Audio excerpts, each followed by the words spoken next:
Hello friends, welcome to my channel. तर आजच्या व्हिडिओमध्ये आपण इलेक्ट्रिकल इंजिनिअरिंगमध्ये विचारल्या जाणारे interview questions with answers discuss करणार आहे. सो जर तुम्ही कोणत्याही इलेक्ट्रिकल इंजिनिअरिंगच्या इंटरव्ह्यूची प्रिपरेशन करत असाल तर हा व्हिडिओ नक्कीच तुमच्यासाठी यूजफुल असणार आहे अशी मला खात्री आहे आणि याने नक्कीच तुमच्या प्रिपरेशनमध्ये मदत होईल अशी सुद्धा मला खात्री आहे. सो प्लीज हा व्हिडिओ शेवटपर्यंत नक्की पहा आणि जर व्हिडिओ आवडला तर नक्की लाईक, शेअर आणि सबस्क्राईब करा. चला तर मग व्हिडिओला स्टार्ट करूया. ओके, तर फर्स्ट क्वेश्चन आहे what is Ohm's law. Okay, so Ohm's law काय आहे तर बघा, Ohm's law is a fundamental principle in electrical engineering stating that the current flowing through a conductor between any two points is directly proportional to the voltage across the 2 points and also inversely proportional to the resistance of the conductor provided that the temperature remains constant. Okay, so Ohm's law हे electrical इंजिनिअरिंगमधून एक fundamental principal आहे. मग या ohms लॉनुसार कोणत्याही कंडक्टरचा 2 पॉईंट्सचा मधून flow होणारा करंट हा डायरेक्टली प्रोपोर्शनल असतो त्या कंडक्टरच्या 2 पॉईंट्समधल्या व्होल्टेजला आणि इन्व्हर्सली प्रोपोर्शनल असतो त्या कंडक्टरच्या रेझिस्टन्सला. आणि या सगळ्यामध्ये एक कंडिशन असते ती म्हणजे टेम्परेचर हे नेहमी कॉन्स्टंट राहतं किंवा चेंज होत नाही अजिबात. Okay, so the formula for Ohm's law is I is equal to V upon R, where I is the current, V is the voltage and R is the resistance. Okay, so ओहम्स लॉचा formula आहे I is equal to V upon R किंवा त्यालाच आपण V is equal to I into R असं सुद्धा म्हणू शकतो, जिथं I हे करंट आहे, V हे व्होल्टेज आहे आणि R हे रेझिस्टन्स आहे. ओके, यानंतर नेक्स्ट क्वेश्चन आहे define Kirchhoff's laws. Okay, so Kirchhoff's laws काय असतात ते डिफाईन करा. तर बघा, Kirchhoff's laws consist of 2 rules essential in circuit analysis. Okay, so Kirchhoff's लॉजमध्ये 2 रूल्स असतात किंवा 2 लॉज असतात जे की सर्किट ॲनालिसिसमध्ये एसेन्शियल असतात किंवा इम्पॉर्टंट असतात. तर ते कोणकोणते रूल्स आहेत बघा. पहिला आहे किर्चॉफ्स करंट लॉ किंवा ज्यालाच आपण KCL म्हणतो आणि दुसरा आहे किर्चॉफ्स व्होल्टेज लॉ किंवा ज्यालाच आपण KVL असं म्हणतो.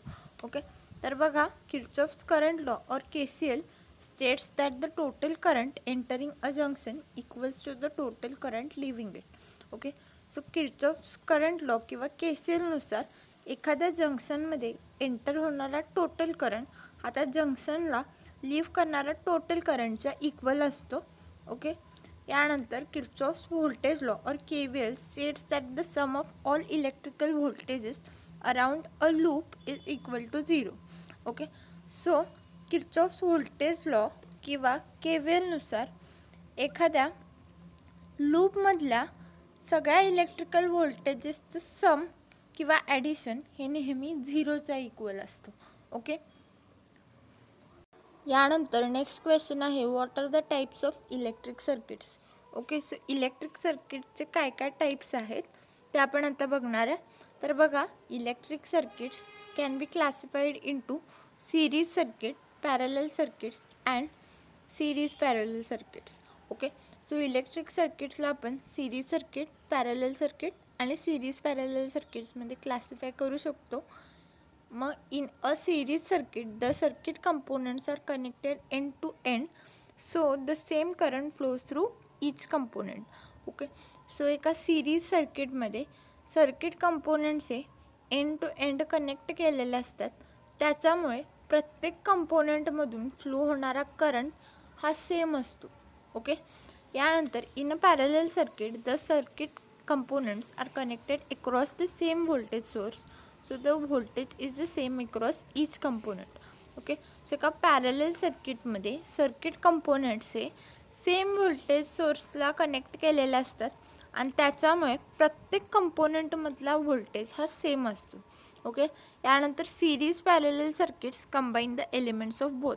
ओके, सो सिरीज पॅरलल सर्किट्समध्ये सिरीज सर्किटचे पण एलिमेंट्स असतात आणि पॅरलल सर्किटचे पण एलिमेंट्स असतात. ओके, सो त्याला आपण सिरीज पॅरलल सर्किट्स असं म्हणतो. ओके, यानंतर नेक्स्ट क्वेश्चन आहे explain the difference between AC and DC. Okay, so A C आणि डी सीमधला डिफरन्स काय आहे तर बघा, A C that is alternating current and D C that is direct current are the two types of electrical current. Okay, so एखाद्या electrical सर्किटमधून flow होणाऱ्या electrical करंटचे दोन टाईप्स म्हणजे ए सी, ज्यालाच आपण अल्टरनेटिंग करंट असं म्हणतो, आणि डी सी, ज्यालाच आपण डायरेक्ट करंट असं म्हणतो. ओके, तर A C changes its direction periodically while DC flows in only one constant direction. Okay, तर ए सी ही स्वतःची डायरेक्शन ही पिरियॉडिकली किंवा काही वेळानंतर चेंज करत असते. काही वेळासाठी ते फॉरवर्ड डायरेक्शनमध्ये फ्लो होतं आणि काही वेळासाठी ते बॅकवर्ड डायरेक्शनमध्ये फ्लो होतं. ओके, तर डी सी हे फक्त एकाच कॉन्स्टंट डायरेक्शनमध्ये फ्लो होतं, ते आपली डायरेक्शन कधीच चेंज करत नसतं. Okay, तर AC is commonly used in the power supply systems due to its ease of transformation into different voltages, whereas DC is often used in the battery powered or electronic devices. Okay, so AC ला आपण power supply सिस्टम्समध्ये use करतो. त्याचं reason असं आहे की ते different व्होल्टेजेसमध्ये स्वतःला easily transform करू शकतं किंवा व्होल्टेज लेवलचे ट्रान्सफॉर्म करू शकतं. जिथं व्होल्टेज वाढवायची गरज असेल किंवा जिथं व्होल्टेज कमी करायची गरज असेल तिथं आपण यूज करतो. ओके, यानंतर डी सीला आपण बॅटरी पॉवर्ड किंवा इलेक्ट्रॉनिक डिव्हायसेसमध्ये यूज करतो. ओके, यानंतर नेक्स्ट क्वेश्चन आहे, what are the different circuit elements. Okay, so एखाद्या इलेक्ट्रिकल सर्किटमध्ये कोणकोणते सर्किट एलिमेंट्स असतात तर बघा, पहिला आहे पॅसिव्ह एलिमेंट्स. यात रेजिस्टर्स, इंडक्टर्स आणि कपॅसिटर्स असतात. तर फर्स्ट आहे resistors oppose the flow of current. Okay, so resistors हे एखाद्या इलेक्ट्रिकल सर्किटमधून फ्लो होणाऱ्या करंटला अपोज करतात. ओके, रेजिस्टन्सला आपण आरने डिनोट करतो. यानंतर नेक्स्ट आहे inductors store the energy in a magnetic field. Okay, so inductors हे एनर्जीला मॅग्नेटिक फील्डमध्ये स्टोअर करतात. इंडक्टन्सला आपण एलने डिनोट करतो. यानंतर नेक्स्ट आहे capacitors store the energy in an electric field. Okay, so capacitors energy electrical फील्डमध्ये स्टोअर करते. कपॅसिटन्सला आपण सीने डिनोट करतो. ओके, यानंतर नेक्स्ट आहे ॲक्टिव्ह एलिमेंट्स. यात डायोड्स, ट्रान्झिस्टर्स आणि थायरिस्टर्स येतात. Diodes allow the current flow in only one direction. Okay, so diodes हे करंट फ्लोला फक्त एकाच डायरेक्शनमध्ये करतात. म्हणजे जर ए सी असेल किंवा अल्टरनेटिंग करंट असेल तर त्याला डी सी म्हणजेच डायरेक्ट करंटमध्ये कन्वर्ट करतं. ओके, यानंतर नेक्स्ट आहे transistors amplify or switch the electronic signals. Okay, so transistors हे इलेक्ट्रॉनिक सिग्नल्सला ॲम्प्लिफाय करतात किंवा कंट्रोल पण करतात. ओके, यानंतर नेक्स्ट आहे thyristors switch or rectify the power flow.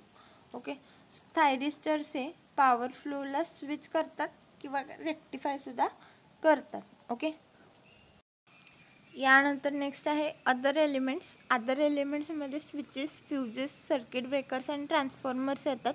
तर बघा, फर्स्ट आहे switches control the flow of electrical current. तर स्विचेस हे इलेक्ट्रिकल करंटच्या फ्लोला कंट्रोल करतात. म्हणजे ते स्विच आपण ऑनसुद्धा करू शकतो किंवा ऑफसुद्धा करू शकतो. मग त्यानुसार जर आपल्याला करंट फ्लो हा पाहिजे असेल तर आपण तो स्विच ऑन करणार आहे.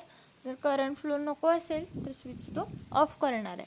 ओके, त्यानंतर नेक्स्ट आहे fuses protect the circuit from over current. Okay, so fuses हे सर्किटला ओव्हर करंटपासून प्रोटेक्ट करतं. त्यानंतर नेक्स्ट आहे circuit breakers protect the circuit from over current or overload and short circuit. Okay, तर सर्किट ब्रेकर्स हे सर्किटला ओव्हर करंट किंवा ओव्हरलोड आणि शॉर्ट सर्किटपासून प्रोटेक्शन देतं. त्यानंतर नेक्स्ट आहे transformers step up or down the voltage levels.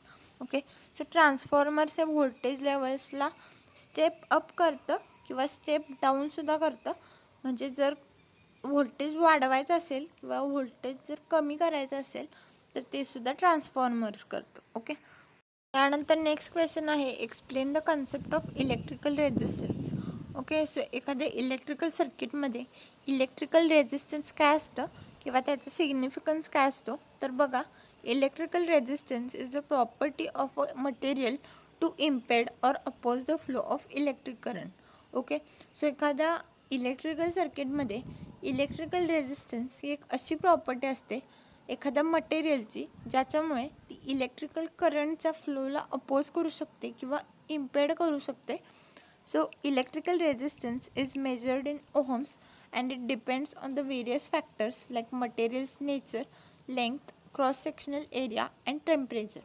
Okay, so electrical resistance आपण रेजिस्टन्स असं सुद्धा म्हणतो आणि त्याला आपण ओम्समध्ये मेजर करतो आणि ते व्हेरियस फॅक्टर्सवर डिपेंड करतं, जसं की मटेरियलचं nature, length, cross sectional area आणि टेम्परेचर. ओके, यानंतर high resistance reduces the current flow converting electrical energy into heat energy.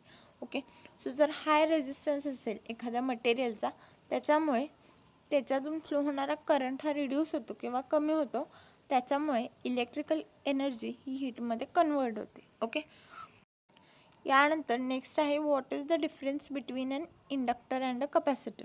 Okay, तर एखाद्या इंडक्टरमधून आणि कपॅसिटरमधून काय डिफरन्स असतो तर बघा, inductor is a component that stores the energy in a magnetic field while capacitor in a component that stores the energy in an electric field.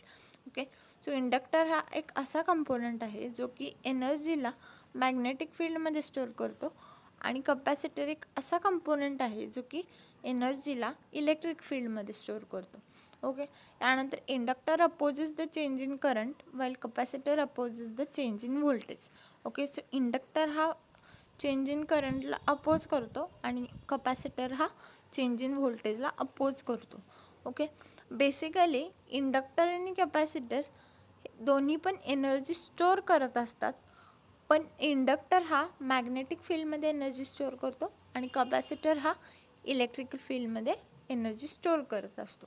हा त्याच्यातला मेन डिफरन्स आहे. ओके, यानंतर नेक्स्ट क्वेश्चन आहे what is the significance of grounding in an electric circuit.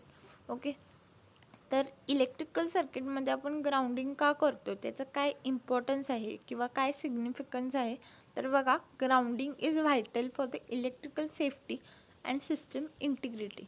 Okay, तर grounding हे important आहे किंवा vital आहे एखाद्या इलेक्ट्रिकल सेफ्टीसाठी आणि सिस्टम इंटिग्रिटीसाठी.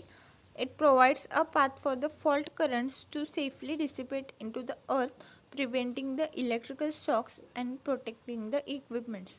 ओके, तर मग या ग्राउंडिंगमुळे फॉल्ट करंट्स हे अर्थमध्ये इझिली डिसिपेट होऊ शकतात आणि त्याच्यामुळे इलेक्ट्रिकल शॉक्सपासून आपल्याला प्रोटेक्शन मिळतं आणि त्याच्यामुळे इक्विपमेंट्सला सुद्धा प्रोटेक्शन मिळतं. ओके, यानंतर grounding stabilises the voltage levels, reduces electromagnetic interference and ensures a reference point for the accurate voltage measurements in the electrical circuits. Okay, तर मग ग्राउंडिंगमुळे व्होल्टेज लेवल्स हे स्टॅबिलाइज होतात, इलेक्ट्रोमॅग्नेटिक इंटरफरन्स हे कमी होतात आणि ॲक्युरेट व्होल्टेज मेजरमेंट्स आपण इझिली रेफरन्स पॉईंटच्या मदतीने करू शकतो इलेक्ट्रिक सर्किट्समध्ये. ओके, यानंतर नेक्स्ट क्वेश्चन आहे what is a single phase and three phase system. Okay, तर सिंगल फेज सिस्टम म्हणजे काय आणि थ्री फेज सिस्टम म्हणजे काय तर बघा, in a single phase system there are to wires और फेजेस, वन इज लाईव्ह और hot phase and other is neutral phase. Okay, तर सिंगल फेज सिस्टममध्ये दोन वायर्स असतात किंवा फेजेस असतात. पहिला म्हणजे लाईव्ह किंवा हॉट फेज आणि दुसरा म्हणजे न्यूट्रल फेज. ओके, तर in a single phase system the voltage between live phase and neutral phase is 230 volt. Okay, तर सिंगल फेज सिस्टममध्ये लाईव्ह फेज आणि न्यूट्रल फेजमधला व्होल्टेज हा 230 वोल्ट असतो. आणि लाईव्ह फेज ही रेड असू शकते, येलो असू शकते किंवा ब्ल्यू असू शकते. ओके, यानंतर in a three phase system there are 4 wires और फेजेस, 3 लाईव्ह और hot phases and 1 is neutral phase. Okay, तर थ्री फेज सिस्टममध्ये 4 वायर्स असतात किंवा फेजेस असतात, एक म्हणजे 3 लाईव्ह किंवा हॉट फेजेस आणि एक neutral phase. Okay, sometimes neutral wire is absent, तर काही वेळा न्यूट्रल फेज किंवा वायर ही ॲबसेंट असते, त्याच्यामुळं 3 वायर सिस्टमसुद्धा होते ती. Okay, In a three-phase system, the voltage between any live phase and neutral phase is 230 volt. Okay, तर थ्री फेज सिस्टममध्ये बेसिकली थ्री फेजेस कोणते कोणते असतात, तर रेड, येलो आणि ब्ल्यू. मग त्यातला कोणताही लाईव्ह फेज आणि न्यूट्रल फेजचा मधला व्होल्टेज हा नेहमी 230 वोल्ट असतो. त्यानंतर the voltage between each live phase that is RY, YB and RB is 400 volt. Okay, तर जे काही तीन फेजेस असतात रेड, येलो आणि ब्ल्यू, त्याच्यामधल्या प्रत्येक फेजचा मधला व्होल्टेज हा 400 वोल्ट असतो. ओके, थ्री फेजमध्ये. ओके, त्यानंतर single phase system is a 2 wire system most commonly used in the residential areas. Okay, so single phase system हे 2 वायर सिस्टम आहे जे की आपण मोस्टली रेसिडेन्शियल एरियाजमध्ये यूज करतो. त्यानंतर three phase system may be 3 or 4 wire system most commonly use in the industries. Okay, so three phase systems हे 3 wire असू शकतात किंवा 4 वायर असू शकतात. 3 वायर जेव्हा की न्यूट्रल ही ॲबसेंट असते आणि 4 वायर जेव्हा की न्यूट्रल ही प्रेझेंट असते आणि ते आपण मोस्टली इंडस्ट्रीजमध्ये यूज करतो. ओके, तर आजच्या व्हिडिओमध्ये आपण बेसिक इलेक्ट्रिकलशी रिलेटेड इलेक्ट्रिकल इंजिनिअरिंगचे इंटरव्ह्यू क्वेश्चन्स केले. ओके, तर यानंतरच्या व्हिडिओमध्ये आपण इलेक्ट्रिकल मशीन्सशी रिलेटेड इंटरव्ह्यू क्वेश्चन्स डिस्कस करणार आहोत. सो जर चॅनलला सबस्क्राईब केलं नसेल तर नक्की चॅनलला सबस्क्राईब करा, जेणेकरून नेक्स्ट येणारे व्हिडिओज तुम्हाला बघायला मिळतील. आणि थँक्यू फॉर वॉचिंग.